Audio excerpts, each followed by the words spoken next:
You ready to learn the formula for the perfect day? This is the show for you. G-Dad, biggest takeaway from today's episode. Jake, I got two for you. Number one, at the end of the day, get that brain dump, all that noise in your head, throw it down on a piece of paper. And number two, automate, delegate, and eliminate. Hello, everybody. It's Jake Stenzi. I host the Jake and Gino podcast here. My co-host, multi-family mentor, the coach, chef, father, six, the best-selling author, the G-Daddy. Gino Barber. Gino, how's it going? Jake, I'm doing good. And this is for all of my fellow Italians out there. Maloney won. Strong women. That's what we need in this country and in this world. I'm fired up. When I saw her win last night, listen to her speech. Go to Twitter and listen to her speech. It was a really empowering, invigorating, forward-thinking speech, and it included everybody. And once again, I'm going to say it's about the family. It's about getting the family and having people help you out. When my parents came here from Italy, they had no money. But what did they had? They had family who pitched in and helped out. They had somebody to go to. And that's what's lacking in this country. That's what we need right now in this country. We need family members, fathers and mothers to step it up, especially you dads out there. Step it up. Help your kids out, whether it's monetarily or helping them out with words, or be the role model. That's all I got to say, Jake. How you doing? Gino just became a feminist, and we'll take that. It's a good thing, and he's finally arrived. All right, so we're loving that. We're gonna get back to the show right now because Gino just won the Super Bowl, and he's really fired up. But we have a very special guest today. Today's guest is known as the world's most disciplined man. You know, maybe we're shifting away from the feminism right now. I don't know. It's getting weird today. He is also the author of The Perfect Day Formula and Wall Street Journal bestseller Unstoppable. He's built and scaled multiple seven-figure businesses, and today he's the go-to coach for entrepreneurs seeking to build and expand their empires and take back control of their lives. So without further ado, Craig Ballantyne, welcome to the show. Thank you very much. And Gino, I just had my first child. She's 6 months old, and she is absolutely amazing. And I am all about family. That's I'm a little late in life to the family thing, like maybe you're a little late in life to the feminism thing, as Jake was joking.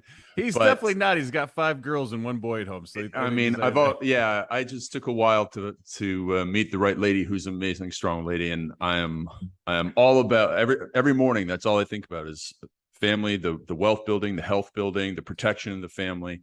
I'm on board with that for sure. So I love it.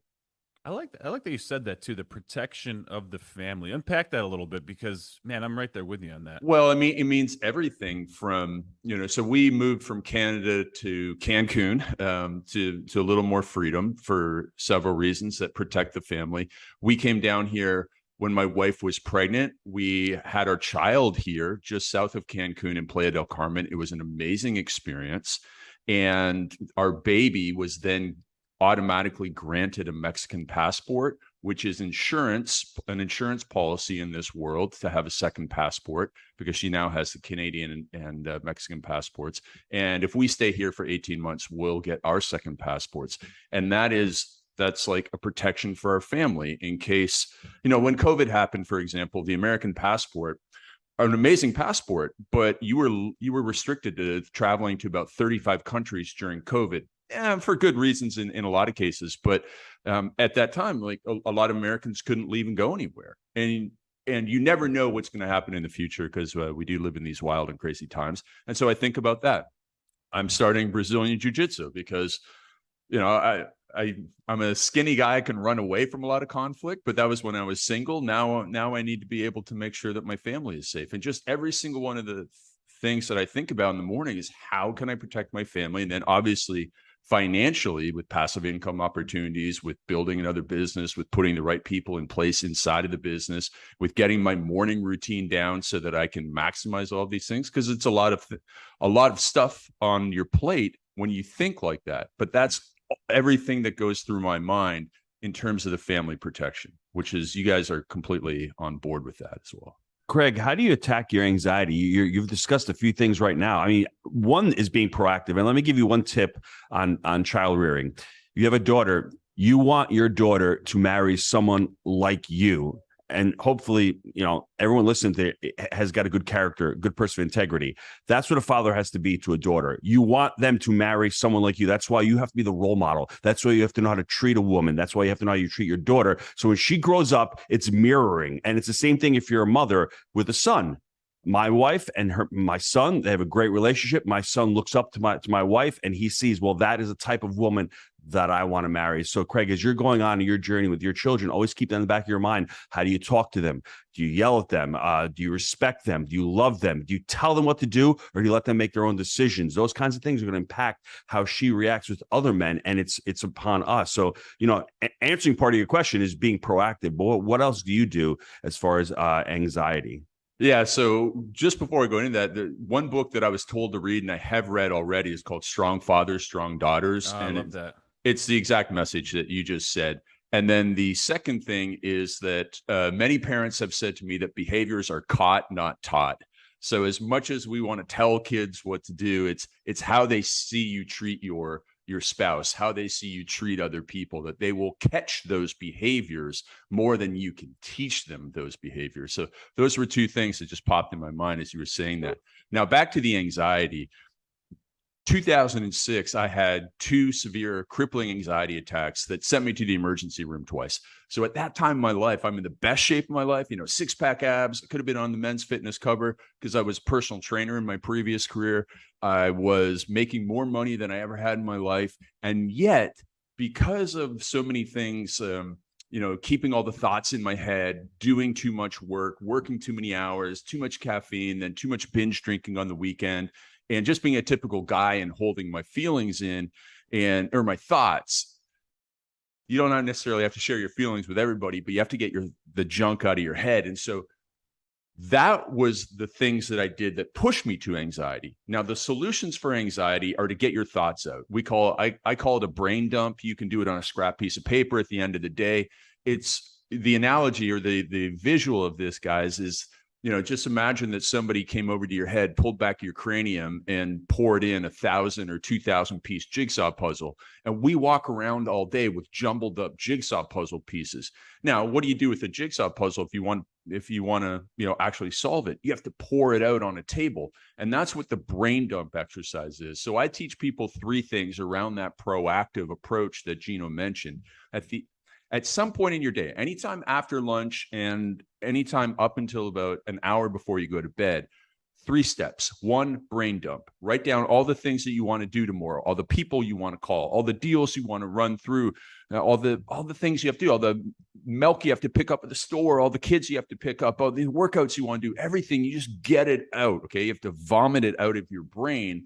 Otherwise, if you're the type of person who sits there at night in bed and can't fall asleep, it's because you got all those jigsaw puzzle pieces up in your head. So you get it out.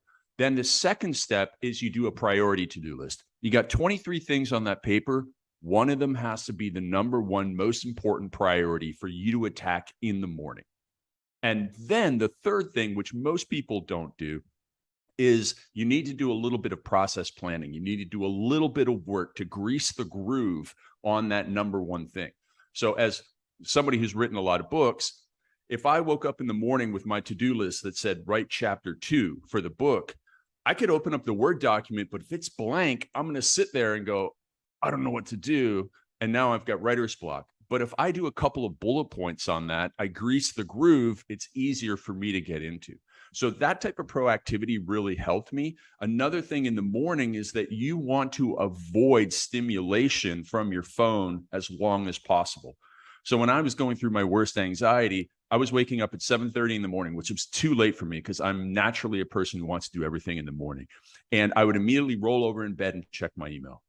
And that was causing me severe anxiety because it doesn't matter if I got 30 good messages about, sales messages about my programs or whatever, but if I got one critique or one person who couldn't download it, it would send me off in this negative spiral. And whether it's you checking the news or you checking the sports scores and seeing that your team lost or whatever, it can just eat you up for a couple hours, and it's the worst thing to do.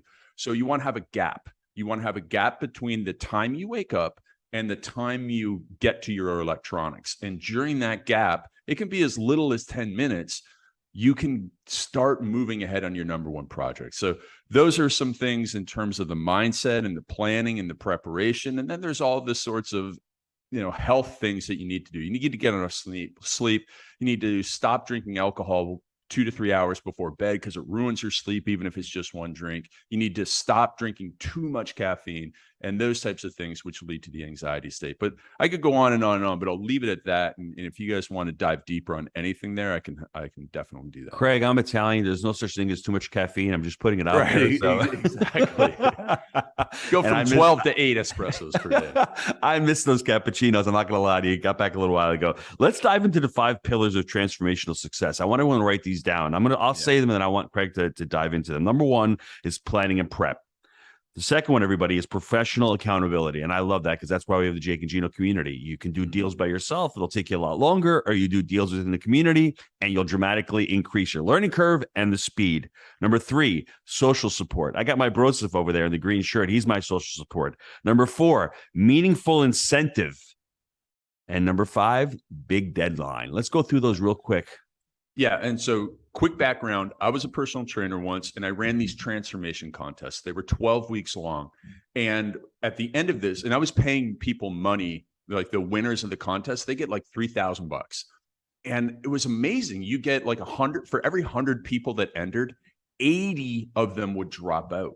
And I was like, what the heck? What is it that allows the single mother of 3 to continue on and finish this and actually lose the weight? And I boiled it down to these 5 pillars. And so what we need is better planning and preparation than ever before. And there's so many people listening to this who, they were thought about buying their first investment deal, and maybe they even bought one without your help.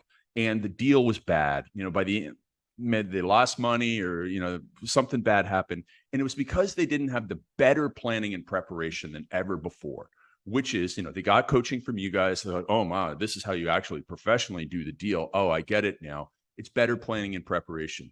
The people who went in and were able to lose weight, the people that stuck with it, they did better planning and preparation than ever before. Because so many people wake up on January 1st, they go, I'm going to lose weight this year. They've got no planning and preparation. And by day 3, they don't know what to eat when they're, it's 4:00 in the afternoon. They're at a gas station. They're taking their kids somewhere. They've been starving all day at work. And, they just end up with a couple of chocolate bars because they didn't do the planning and prep.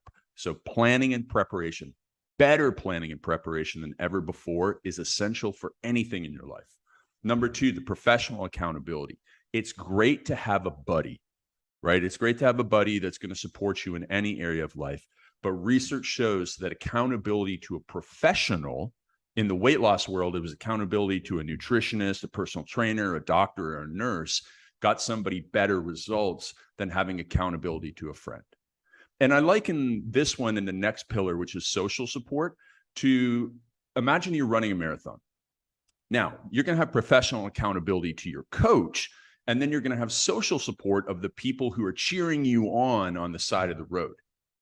But cheering you on at the side of the road can only go so far. If you don't have a good program from your professional accountability who's going to hold your feet to the fire to show up at every training session and do the right things, you can have 50 people screaming at you, go, you can do it. That's not going to pick you up on those days where you're really, really struggling. So you have to have the professional accountability side, and then you have to have the cheerleaders, the coach and the cheerleaders. Both of those are essential to keeping you on track, because along the way in any journey, there's going to be a lot of setbacks.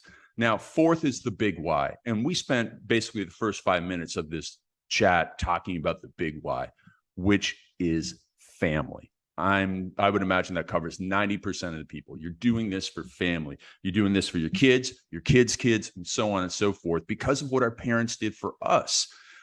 I grew up on a farm in Canada. We didn't have a lot of money, but my parents, they taught me through what I caught from them, which was hard work.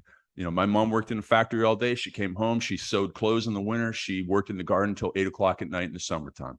My dad was a farmer. I saw how, cut up his hands were from the cold, from, the summertime when he was cutting his hands on things. Man, they just taught me hard work. They did it for me. I'm going to do it for my kids. The big why, when people want to lose weight, the number one reason that people would lose weight in my contest wasn't to win the 3K. It was because their doctor said, listen, if you don't change, you're not going to be here in 20 years for when your kid gets married.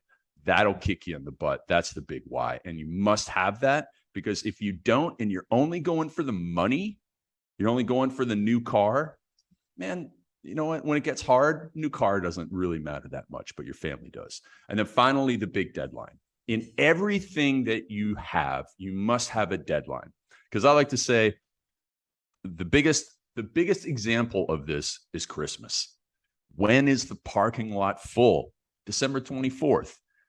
It's not like Christmas is a surprise. It's not like Easter, that holiday that just like shows up randomly every year, right? But Christmas is the 25th of December every single year. We know it. We could buy the presents today in September or October, but we don't, because we wait till the last minute, because the deadline fuels us. Every single person who runs a marathon runs harder for that last half mile than they did at mile 20. Every single person who has to get a real estate deal done stays up till, all hours. It does everything they possibly can to get it done before the closing date. And so the deadline, man, it just fuels us to do so much, to push harder, and it must be there. And also on the flip side, when there is a deadline in a project, we know that we can push hard to that point, and then we can let off and take a little bit of a breather before we get back into the next project. So you put those 5 pillars into place, and you can crush anything in your life. I've got the perfect day formula here, everybody. I'm holding it up, and I'm going to take Craig to task here a little bit. The word perfect always scares people, because for me, proper planning prevents poor performance. And I always say practice makes progress. Practice doesn't make perfect. It makes progress. The fixed mindset is always looking for perfection. I think the growth mindset is always looking to make progress. So why did you name it the perfect day formula? And when, let's pivot to that. Let's talk about the planner that you daily planner that you have that we were discussing off camera, because I think that's an amazing tool. Jake and I both despise journaling, to put it bluntly, softly, and your journaling is very simple. I've done it 5 days in a row. I'm surprised it takes me 2 or 3 minutes. It's sort of a brain dump for me in the morning. So Can you dive into those for me, please? Yeah. So perfect day. So what I describe as a perfect day, and I remember having this as I was writing the book. It's one of those days where it's a work day. It's not like sit on the beach and drink 6 margaritas. That's the perfect margarita formula, which is a totally different book. But the perfect day formula is a day when you get up and you are productive in the morning, and you move you and your family towards your big goals, and you achieve accomplishment, not just activity. Everybody's busy and everybody ends the day with a lot of activity, but was there accomplishment in there? And you've maximized it, optimized it. Maybe it should be the maximized day formula, the optimized day formula, but obviously everybody wants a perfect day. And so it is those days where you take a huge step towards your legacy, towards building your empire, towards building generational wealth. And we've all had those days where you look back and go, man, I just wish every day could be like it. And like most things in life, there is a formula to it. Now, not every deal is going to be perfect in the real estate world, but there's a formula that you guys teach people to making that first deal, that 10th deal. And so we look to stick to that formula as much as possible. So that's why I call it the perfect day formula. And people really love to achieve those days full of accomplishment. Now, the journal that goes with it is something that really helped me during the times when I was having the anxiety. So I was going through this period of my life where I was being successful, but I was having that anxiety. And I came from a very cynical background. So I'm a cynical person by nature. I came from a scarcity mindset. We grew up poor on the farm, not dirt poor, but, hand me down everything. And so I didn't know that there was a lot of abundance in this world. It was not natural for me. And this was a transition point in my life. And I was reading a lot of mentors who influenced me in putting together this journal. And so I took a little bit from this guy. I took a little bit from a guy named Dan Sullivan he's founder of Strategic Coach, which is a big entrepreneur growth program. I took some from a guy named Vishen Lakhiani, who runs this company called Mind Valley in Malaysia. It's a little bit woo-woo. Dan's more a little bit pragmatic. And I just took what I knew was going to help me build an attitude of gratitude, to steal a phrase from Tony Robbins, attitude of gratitude, belief in abundance. And going through the journal, the things that really stick out to me from that journal. There's about 5 little prompts that are in there. And the first one was, just saying what you're grateful for in the day. And I often found myself just being like, I was so grateful for the little things. I wasn't grateful for a fancy car. I wasn't grateful for, an expensive steak dinner. I was grateful for my dog. I was grateful for, my coffee cup. I love my favorite coffee cup. It's the little things in life that really helped me develop that gratitude. And when you're grateful, it's hard to be anxious. So that was part of my transition. And then the other thing that's in there is write down the people that you're grateful for. And I remember every single day I'm filling that space up with like 40 different people's names. And the next day it'd be almost 40 different people. And I'm not an extrovert. I'm introverted by nature, but I met so many people through conferences and business and my online newsletters that I was just grateful for so many people. And I was like, I'm very rich and wealthy in relationships. And so that was another thing that just transferred my mind from that cynical, skeptical guy who, that served me when I was a personal trainer, because I was, very skeptical of new programs and new ways of doing things that were often scams. But as I grew in my life, it wasn't always helpful for me to be skeptical and cynical. And that gratitude journal helped me make that transition. And, now I'm never anxious anymore. Craig, how did you transform yourself from that scarcity mindset to the abundance mindset? The scarcity mindset to the abundance mindset was part of the realization that the more that I made other people rich, the richer I got, even without technically doing anything. So if I went and made 10 of my friends wealthier than me, the trickle down of them referring people to me or referring opportunities to me or them showing me a way to do marketing that would be beneficial to my business far exceeded like any value or any glee that I got from them not being successful. So that was, there's a German word for it, Schadenfreude, when, your enemies fail and you take pleasure in it.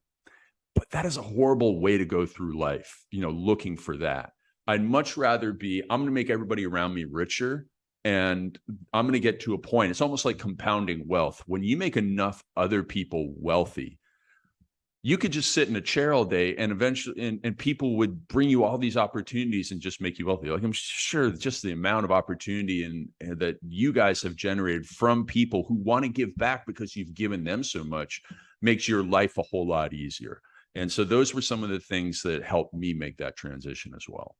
Before we go to the performance questions and part of the show, you have 5 big questions here. I want to read them off, and maybe you can pick 1 or 2 that are really, I guess, important for people. These are really empowering questions for everyone to really stop and think of, because you have the brain dump. And as you have the brain dump, think about these questions. What do you want to change? Not many people think about that. They go through life not thinking of change, and they want to change, but they never ask themselves that question. What is desired outcome? Well, what do you want to achieve from changing or putting a plan in place? What are potential roadblocks? What's stopping you? Be honest with yourself. And sometimes they're not as big as you think. What habits will these changes require you to remove? And what habits will these changes require you to add or continue? Those are 5 powerful questions, and they can be found in Craig's books. But Craig, pick 1 or 2, and where should the people start out, wanting that change? Is it just, hey, what do you want to change? Just be honest with yourself, because I'm stuck right now. I'm gone through COVID. I don't like my job. I don't like how much I weigh. I don't like where I am in life. Is that just a simple question, but not many people ask themselves that question? It is also a matter of specificity. So I always ask people, what is your specific definition of success? Because if you want to lose weight, that's great. But tell me specifically, what is your definition of success? When you lose weight, is it losing 10 pounds? Is it losing a couple jean sizes so you get back in those clothes that fit pre-pandemic? What is it that you want to experience? Be as vivid as possible in describing your definition of success. Like if you go to any professional team, their vision and definition of success is winning the Super Bowl.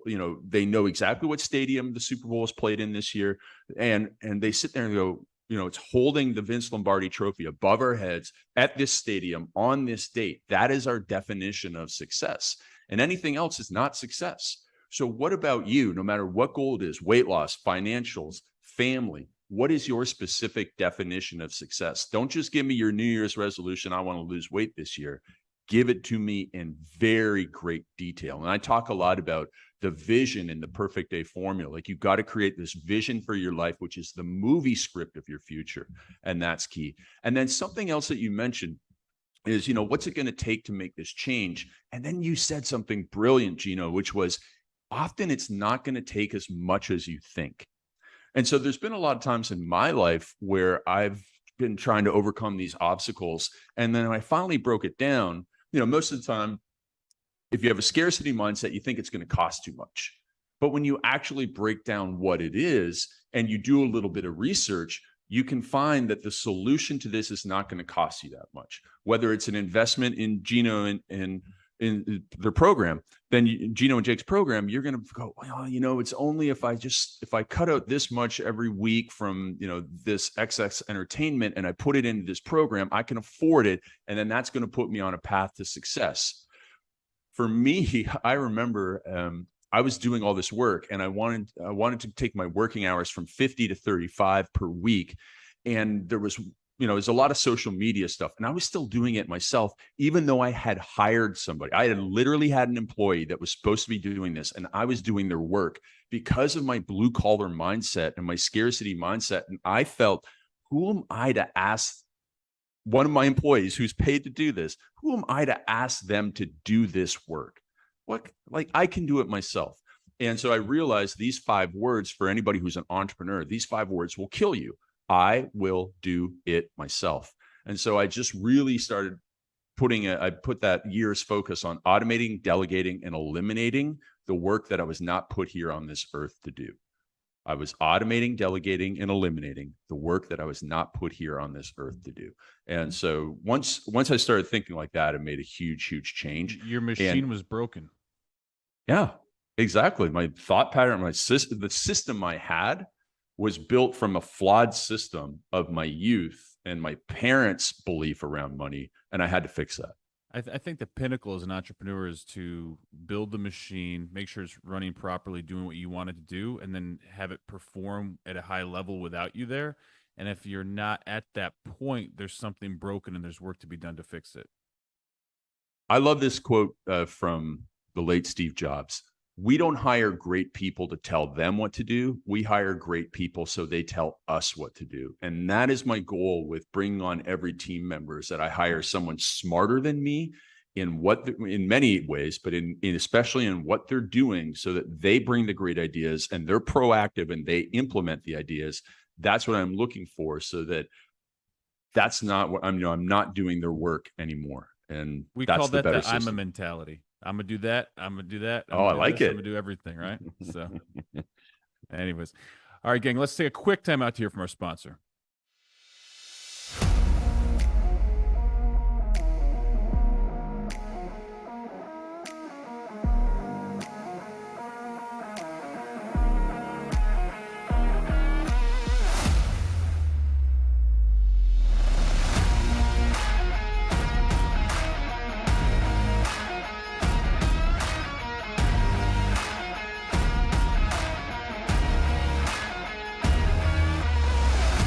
You are looking to get involved in multifamily, this is where you need to be.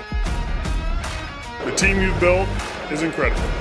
There is no egos here. Everyone is always looking to help the other person. All right, we're back. We're gonna, peel the lid off, as you said a little while ago. We're gonna grab you by the scalp and tear that sucker back and see how the machine is functioning there, because you dropped a lot of great nuggets. Let's start off with planning your week and organization. You talked about a planner that you have. Discuss how you stay organized, how you use that planner, and the results that you got from it. Yeah. So one of the things that we do, I have another book, The Perfect Week Formula. And what someone can do right now is to just draw a 7x7 grid, 7 days of the week, and about 7 time blocks over the course of the day, about 2 to 3 hours.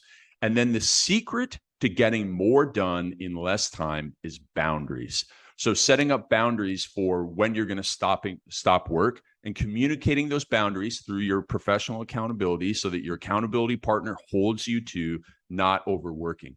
And then making sure that you do your number one activity first thing in the morning. And that is planned and prepared the night before. And when you do just even those 3 simple components of the perfect week formula, you're going to be able to increase your productivity, increase your accomplishment while reducing your busyness activity. Those are some of the things that go in there. And the brain dump is a key component of that. And then scripting your day as much as you can. Now, Mike Tyson has a famous quote that everybody has a plan until they get punched in the face, right, for a fight. And that's kind of the way that many days often go. But if you're even planned for what happens when that's super true. I mean, obviously we get shit thrown at us, but I mean, I script my days out and time block everything. And yes, there'll be pivots and things throughout the day. But I mean, shit, I think for the most part, it goes pretty according to plan most of the time. For you, though, because you're prepared and planned. But Craig's talking about people who are just winging it every day, getting up and get your shit done then. But yeah, and so here's the thing is for every problem that comes up, you must have solutions for it. So everybody goes through life and goes, well, yeah, but sometimes the kids get sick.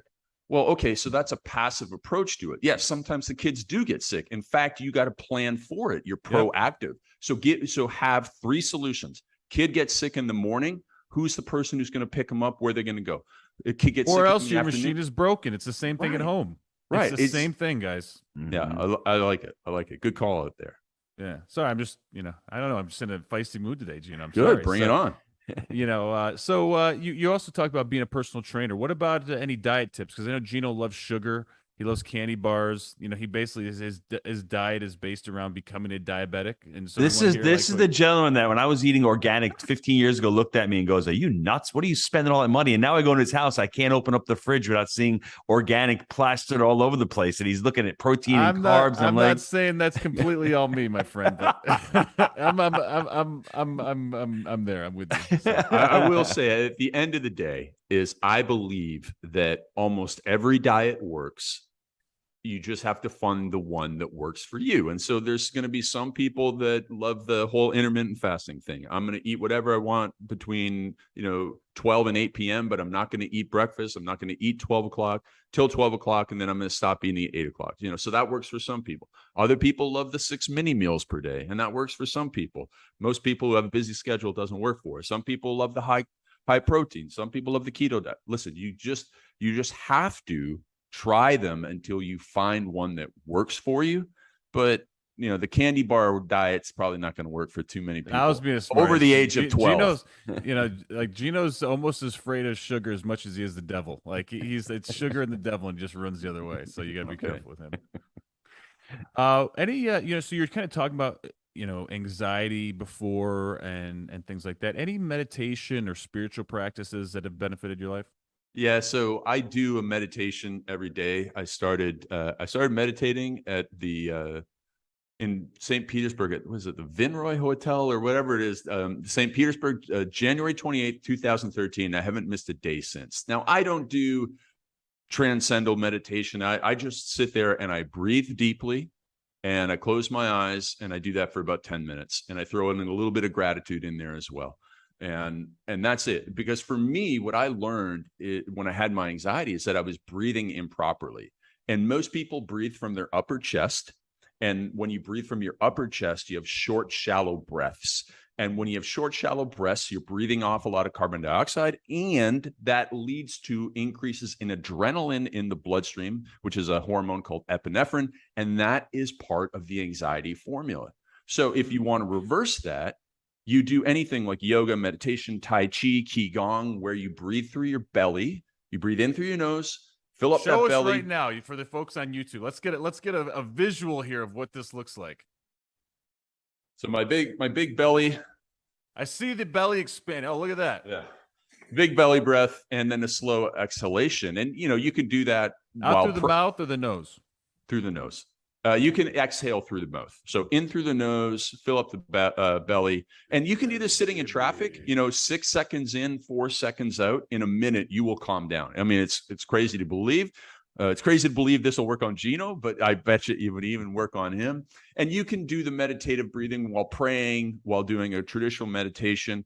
But learning how to breathe properly, as ridiculous as it sounds, was one of the key things. And here, I was 30 years old when I had anxiety. I thought I could enter a professional breathing contest. I've been breathing for 30 years, but I still didn't know how to do it right.